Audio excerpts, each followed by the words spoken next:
Hello everyone, welcome to the channel. Kingdom Silver here, and today I don't typically make a lot of videos about the price of the precious metals. However, when silver goes above $33 and almost hits $34, I gotta make a video about it. So we are going to cover what silver price is doing and what my current strategy is in the precious metals markets right now. So sit back, relax, and enjoy the rest of the video.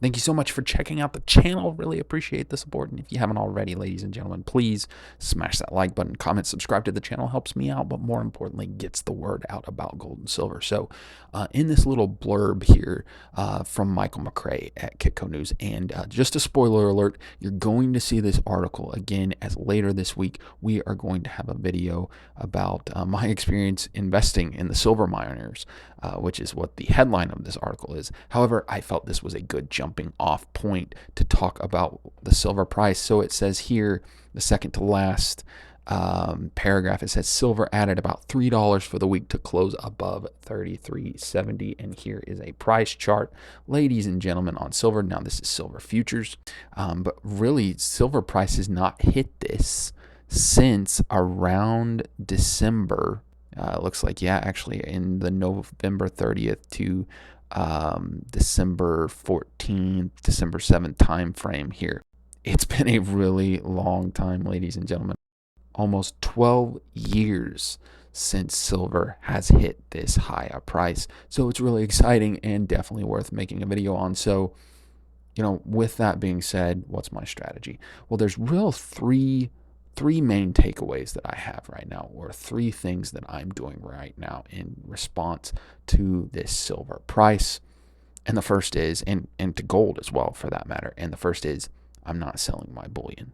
Again, this isn't investment advice. Please do your own research, consult your own personal financial advisor. However, for me, I'm not selling my gold. I'm not selling my silver. I believe that there's more room for this market to grow. Now, could there be pullbacks? Could there be profit taking? Absolutely. I think we'll probably see some of that. I'm in a position of just holding the metals and watching the rise occur. So that's the first thing I'm doing. The second thing is I'm actually still buying bullion. And I wanted to cover this article from findbullionprices.com. I've featured this before, but as the channel grows, as new people are checking out the videos, I think anytime you can buy metals at spot price, you got to do it.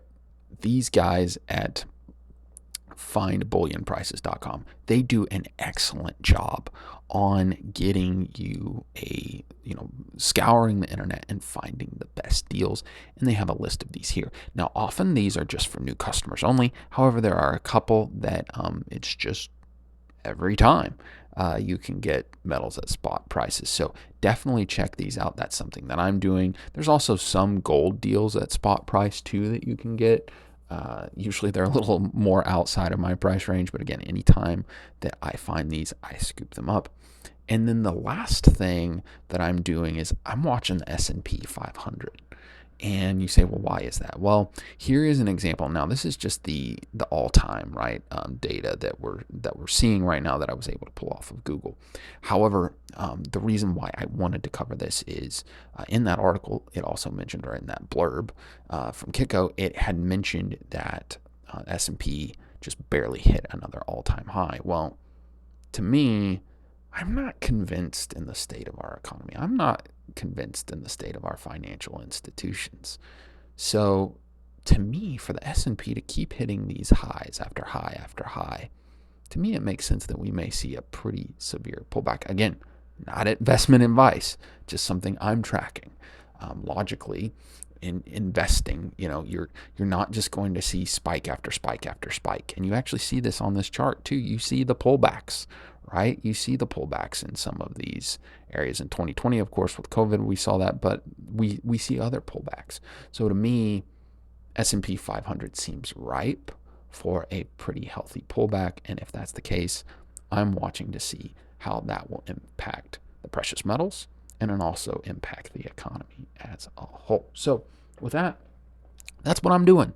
That's what I'm doing now with the gold price where it's at, with the silver price with where it's at. Those are the three things that I'm doing. But in the comments, I'd love to hear what you're doing. Has your strategy for the metals changed since we've hit these all-time highs? Are you trying to get some profit taking in? Or are you saying, hey, I'm just holding on to this?